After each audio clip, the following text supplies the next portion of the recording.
번째 시청자분 연결해 볼게요. 시청자님 연결돼 있습니다. 안녕하세요. 예, 안녕하세요. 네, 반갑습니다. 어떤 종목 도와드릴까요? 인바이오 예. 9,000원에 30%요. 네, 인바이오 9,000원에 30%. 알겠습니다. 인바이오는 뭐 지금 굉장히 큰 폭으로 떨어지고 있는데요, 벤토님. 어떻게 보시나요, 이 종목? 일단 최근 뉴스 오늘 나온 거 보니까 전 임원 배임 혐의가 발생이 됐다라고 하죠. 뭐 배임 혐의가 발생되면은 사실 주가 떨어지는 거는 거의 당연하다 보면 되고요. 이제 이 배임 규모와 이 어떤 뭐 이제 큰 내용일까 아닐까에 따라 가지고 좀 달라지는데 지금은 아직까지 배임 혐의가 있는데 금액이 확정되지 않았다라고 하네요. 그 말은 확정된 게 만약에 이제 자기 자본 대비했고 3% 이상이면은 약간 좀 이제 좀 큰 돈이다라고 이야기를 할 수 있거든요. 만약에 큰 돈이면 이거 정지될 거예요, 아마. 그래서 인바이오를 사서 들고 있는 분들에게 있어가지고는 어마어마한 악재가 떴다라고 보시면 되는데 어차피 지금 9,000원에 매수해가지고 5,600원인데 지금 파실 건 아닌 건 맞잖아요, 그죠? 예. 그러면 지금 선택권은요 사실 다른 게 없어요. 왜냐하면 우리가 투자하다 보면 횡령, 배임 이런 것들은 있을 수 있거든요. 누구나 만날 수 있는 거예요. 어떤 기업에서 어떻게 횡령, 배임이 뜰지 모르는 거잖아요, 그죠? 도둑들이 뭐 나 지금 여기 도둑할 거예요, 여기 뭐 훔쳐갈 거예요라고 말해주진 않잖아요, 그죠? 시청자님 댁에 만약에 도둑이 들어와가지고 TV를 훔쳐갈 건데 전날에 자, 근데 제가 도둑놈인데요, TV 훔쳐갈 거니까 내일 좀 준비하세요 이렇게 이야기하는 사람 아무도 없어요, 그죠?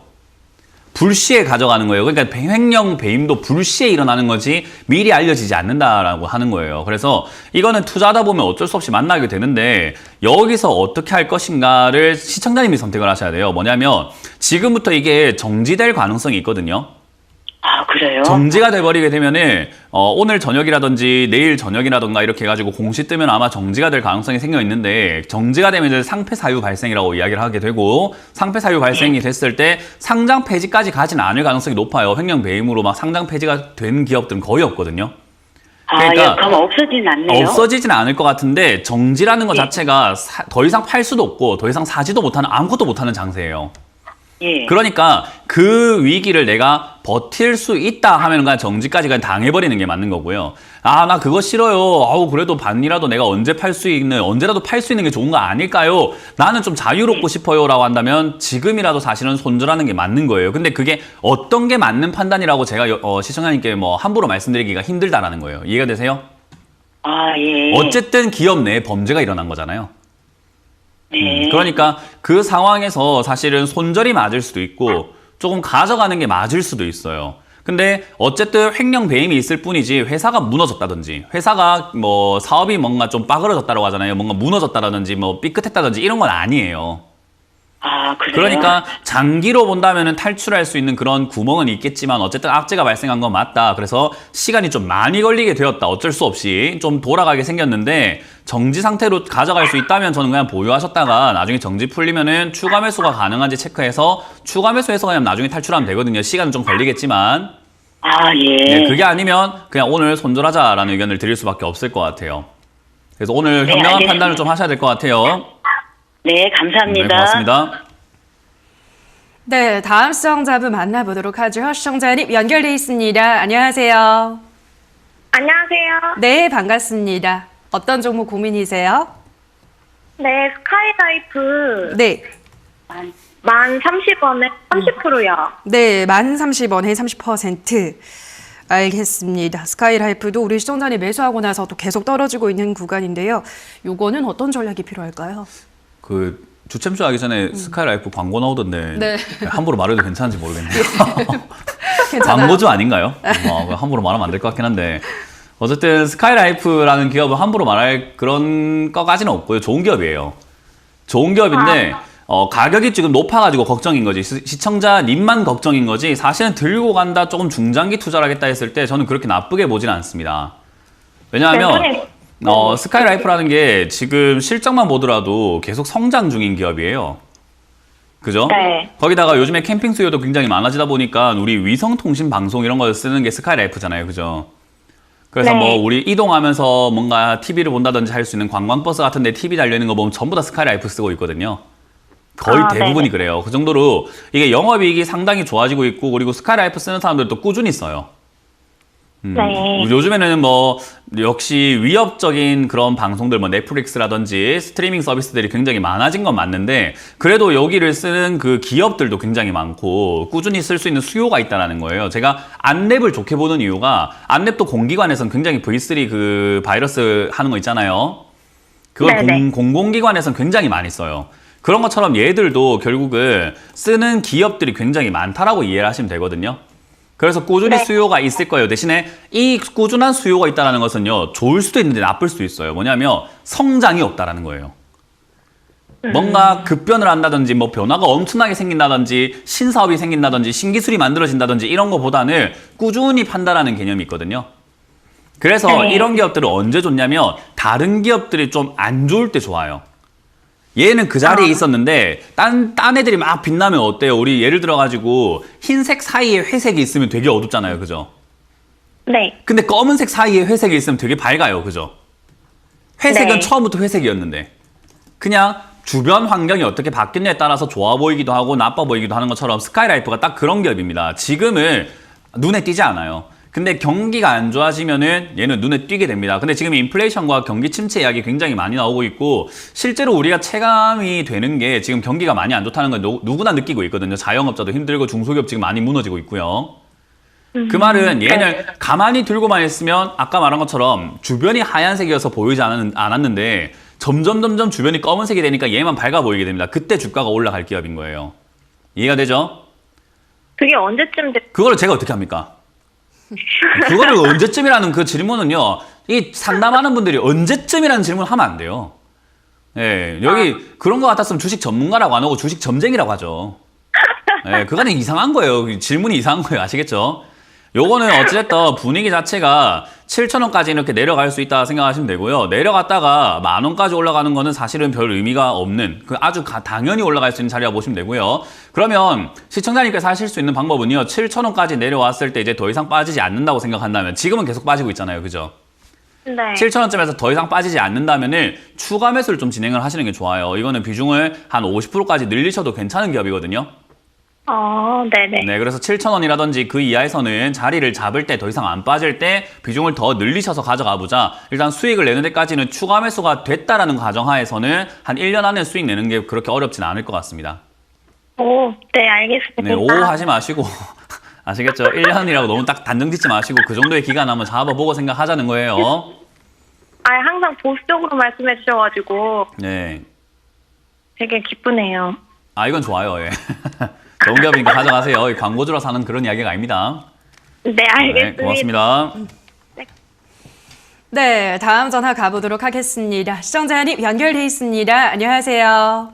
네, 안녕하세요. 네, 반갑습니다. 어떤 네, 종목 수고 많으십니다. 네, 어떤 종목 네, 도와드릴까요? 저는 오리온이고요. 예. 오리온.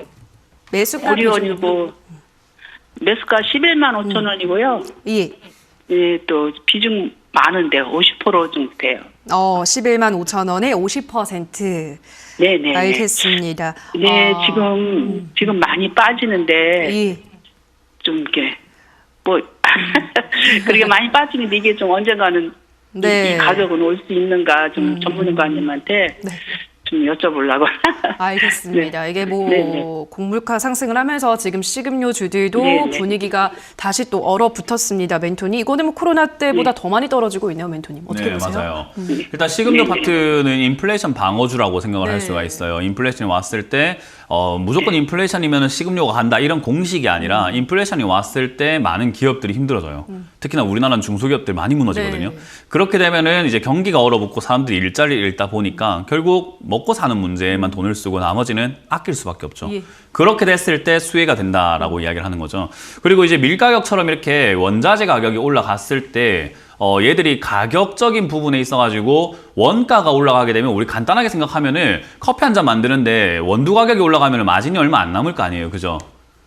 그래서 밀 가격이 올라갔다 그리고 전체 식량 가격이 올라갔다 이러면은 기업들 이런 식음료 파트의 기업들은 마진이 안 좋아질 것이다라고 예상을 하게 돼요. 그러니까 마진이 줄어들 거라고 예상을 하다 보니까 결국은 주가가 이렇게 떨어지는 현상이 나오게 되죠.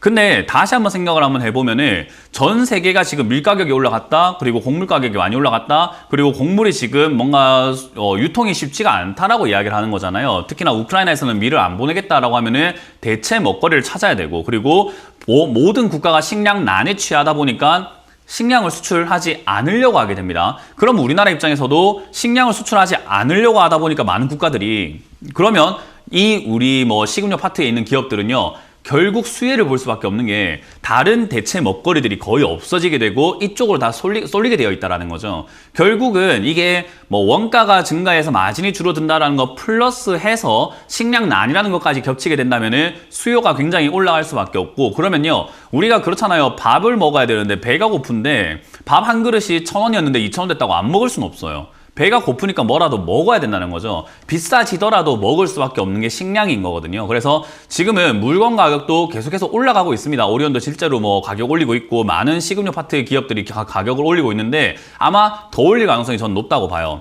그리고 올리면은 얘들은 가격을 안 떨어뜨립니다. 결국 마진율이 앞으로 더 좋아진다는 거죠. 그 말은 조금 멀리 봤을 때 앞으로 마진율도 좋아질 거고 식량난 때문에 수혜가 될 거고 인플레이션에 있어가지고 피해주가 아니라 오히려 수혜주가 될 텐데, 지금 당장에 인플레이션의 밀가격 상승이 무섭다, 식량 가격 상승이 무섭다 해가지고 주가가 떨어진 지금 이 상황은 위기입니까? 기회입니까? 위기죠. 위기예요? 네. 그럼 손절하시면 되잖아요. 아닌가? 아니, 앞으로 좋아질 거라니까요. 기회인가? 앞으로 좋아질 거라니까요. 그러니까 앞으로 좋아질 가능성이 전 높다라고 보는데 이게 떨어지면 당연히 기회인데 시청자님한테는 왜 위기냐면 50%나 사놨기 때문에 여기서 살 돈이 없는 거예요. 네, 맞아요. 추가하면 살 돈이 없으니까 나한테는 위기지 뭘 기회예요. 그죠?